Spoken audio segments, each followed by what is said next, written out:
Hey everyone, in this quick tech how-to video, I'm going to show you a couple of different ways how you can add new contacts on your iPhone. The first way is by adding a new contact from scratch, say if someone gives you their phone number in person or maybe they've just given you their business card. To do this, open Contacts. A quick way is just to pull down anywhere on your screen and search Contacts. Once open and on the main screen, tap the plus sign on the top right. You can then go through and add all of the information that the person has given you. You can enter their name, company, add a phone number or multiple phone numbers, email addresses, and a whole lot more. You can also add a photo for the contact at the top if you'd like. When you're finished, tap Done on the top right and the new person will be added to your contacts. Now in the future, while you're making a phone call or a new email, you can pull the person up easier. The next way is to add a new contact through recent calls. This may actually be the most commonly used method for entering new contacts. A lot of times when I meet somebody new, I just have them give me their phone number, I call them, hang up, and then we enter each other's name into our contacts this way. To do this,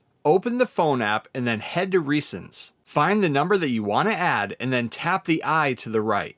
Now inside of here, choose Create New Contact. You can then give the number a new name and any of the info that we looked at earlier. When you're finished, hit Done at the top right. The number and contact will then be added to your contacts. And that's how you add a new contact on your iPhone. Thanks for watching. Please like and subscribe and stay tuned for more quick tech how-to videos.